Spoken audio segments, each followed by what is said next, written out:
Hello दोस्तों, राधे राधे। स्वागत है आप लोग का हमारे YouTube चैनल सनातन की जानकारी 24 में। दोस्तों, लगभग अरबों वर्ष पहले जब ब्रह्मा जी द्वारा ब्रह्मांड में पृथ्वी की स्थापना की गई तो पृथ्वी को देवताओं का दूसरा घर समझा गया। जब यह बात देवताओं के सभी लोकों में पहुंचा तो तमाम देवता, गंधर्व और नागों ने हर्ष उल्लास के साथ खुशियां मनाया। लेकिन ब्रह्मांड के कोने में एक जगह था कालिकेय, जहाँ का राजा था हिरण्याक्ष, जो देवताओं का परम शत्रु था। जब यह बात वह सुना तब उसके ऊपर जैसे मातम छा गया, क्योंकि वह पूरे ब्रह्मांड और 14 भुवनों में राक्षसों का साम्राज्य चाहता था। वह देवता और परमपिता परमात्मा सर्वेश्वर भगवान विष्णु को अपना शत्रु समझता था। हिरण्याक्ष को उस समय देवताओं की बढ़ती ख्याति देख घोर निराशा हुई।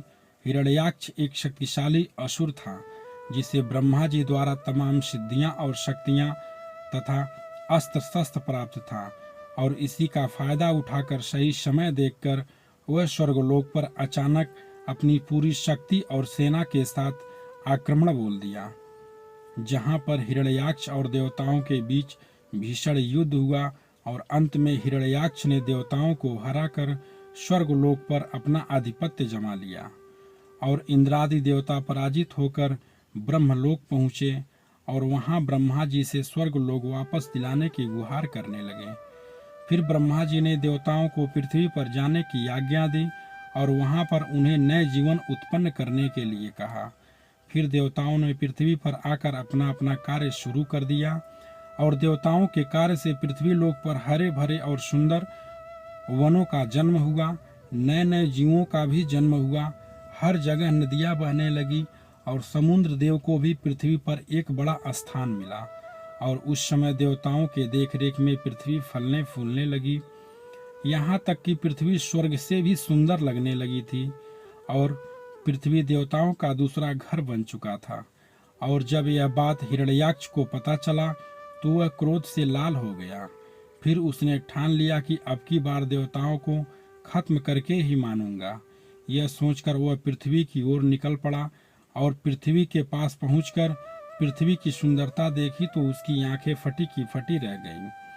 फिर वह अपने मनसा के अनुसार अपने शक्तियों का उपयोग करके अपने आकार को पृथ्वी के आकार से 10 गुना बड़ा कर लिया और वह पृथ्वी को अपने हथेली में उठाकर खरबों मील दूर रसातल के पास जा पहुंचा, यानी ब्रह्मांडी महासागर के पास जा पहुंचा, जो कि पृथ्वी के समुद्र के तरह ही वहां ब्रह्मांडी महासागर है, जिसमें सैकड़ों हजारों ग्रह समा सकते हैं। इतना बड़ा महासागर है, जो कि ब्रह्मांड का महासागर है, जिसमें डूबने के बाद दोबारा बाहर आना नामुमकिन है। फिर हिरण्याक्ष ने महासागर के पास जा करके पृथ्वी को सारे देवताओं के साथ अपनी पूरी शक्ति लगाकर इस सागर में डुबो दिया। इसके बाद पृथ्वी के अंदर एक विनाशकारी तबाही की शुरुआत हो गई और फिर तमाम हरे भरे पेड़ पौधे खत्म होने लगे, जीव जंतु तड़प तड़प करके मरने लगे। फिर देवताओं ने अपनी अपनी मोर्चा संभाली और अपनी पूरी शक्ति के साथ पृथ्वी और जीव जंतुओं को बचाने की कोशिश की, लेकिन वह लोग नाकामयाब हो गए।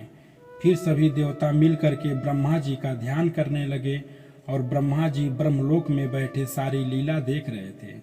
फिर ब्रह्मा जी ने भगवान विष्णु के पास जा करके पृथ्वी का हाल बताया और उनसे आग्रह किया कि हे प्रभु, आप पालनहार हैं, आप ही पृथ्वी को बचा पाएंगे। तब भगवान सर्वेश्वर श्री विष्णु ने ब्रह्मा जी के वरदान और हिरण्याक्ष के शक्तियों को ध्यान में रखते हुए भगवान वराह का अवतार लिया और फिर निकल पड़े पृथ्वी को बचाने ब्रह्मांडी महासागर की तरफ। और ब्रह्मांडी महासागर के पास जा करके भगवान वराह ने अपना शरीर और बड़ा करके घुस गए ब्रह्मांडी महासागर में और पृथ्वी को तलाशने लगे। फिर कुछ समय में आखिर पृथ्वी मिल ही गई और पृथ्वी को अपने सूंडों और दांतों के बीच उठाकर बाहर ब्रह्मांड में लाकर उसको उसके रेखा पर स्थापित कर दिए। इसके बाद सभी देवता राहत की सांस लेते हुए भगवान वराह अवतार को धन्यवाद दिया। इसके बाद वराह सीधे निकल पड़े स्वर्गलोक की ओर, जहाँ हिरण्याक्ष धरती समेत देवताओं को नष्ट करने की खुशी में जश्न में डूबा हुआ नृत्य का आनंद ले रहा था।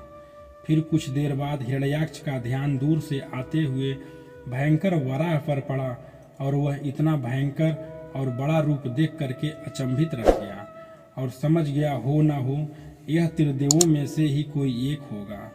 और स्वर्ग में बैठे हिरण्याक्ष के साथ जो राक्षस थे, इतना भयंकर रूप देख करके वो लोग कालिके भाग खड़े हुए। हिरण्याक्ष के रोके भी न रुके।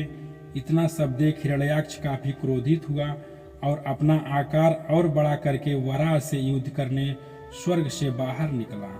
फिर वराह और हिरण्याक्ष के बीच जमकर भयंकर युद्ध हुआ। हिरण्याक्ष ने अपनी सारी वरदानी ताकत और सारा दिव्यास्त्र वराह पर लगा दिया, लेकिन भगवान वराह पर इसका कोई असर न हुआ।